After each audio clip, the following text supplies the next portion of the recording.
Camille, la dromadaire, se trouvait vraiment mal fichue, et elle disait qu'elle était moche à cause de sa grosse bosse.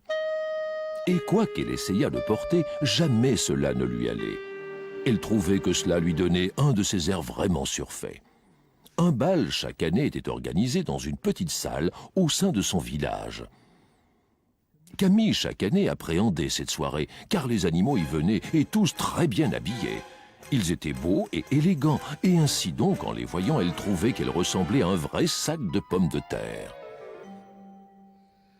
Le maire annonça la date prochaine du bal, et il leur dit que cette année, il y aurait un invité.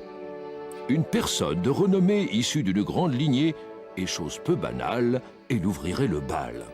« Vous devez tous venir vêtus de vos plus beaux habits. Nous devons faire bonne impression devant notre cher ami le comte. »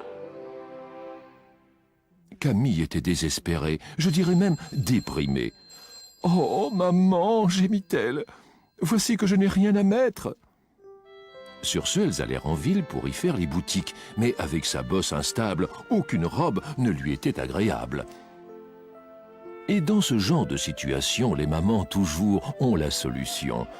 Ce fut le cas avec Camille, car elle aimait sa fille. Elle alla acheter des rideaux au marché, les tailla, les coulut pour faire une robe sur mesure.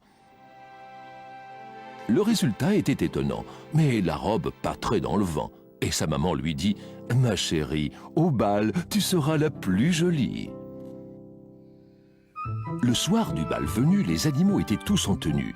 Ils arrivèrent en grand nombre pour faire honneur à Monsieur le Comte. Lorsque Camille arriva dans un coin, elle se cacha. Elle se sentait un peu plouc dans sa robe nouveau look.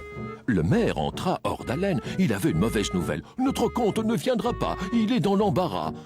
Il est coincé en plein désert, très loin d'ici, en plein soleil. Si on ne l'aide pas, il ne survivra pas. » « Quelqu'un a une idée ?» demanda le maire désespéré. « Le désert, c'est très dangereux, et ce comte doit être malheureux. » Camille d'un pas avança, et ses services elle proposa. « Je connais bien le désert, alors laissez-moi faire. Pendant des heures, je peux marcher, sans boire ni me reposer. Je pense pouvoir sauver notre pauvre invité. » Les animaux crièrent « Bravo !» Camille but des litres d'eau afin d'en remplir toute sa bosse, comme une bouteille, mais bien plus grosse.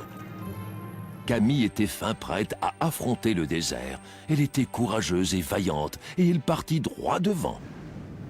Elle marcha et marcha, affronta une tempête de sable, puis il refit beau, mais il faisait vraiment très chaud.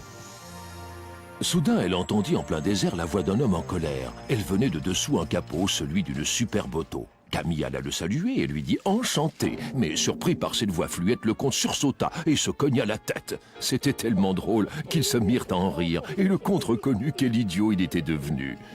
Camille dit alors « Montez sur ma bosse, ce n'est pas un carrosse, mais c'est plutôt douillet, et ainsi vous ne serez pas fatigué. » Ils galopèrent pour rentrer sous un ciel tout étoilé, et le temps de leur voyage, ils tombèrent amoureux. Ils dansèrent pendant le bal sous de nombreux applaudissements. Soudain, le comte dit à Camille « Je suis à vous pour toute la vie. » Et peu de temps après, les voilà qui se mariaient. Camille était tellement heureuse, elle était toute radieuse. La vie est vraiment bien faite, car maintenant Camille se trouve belle, puisque son comte lui dit toujours « Je t'aime comme tu es, et tu es mon amour. »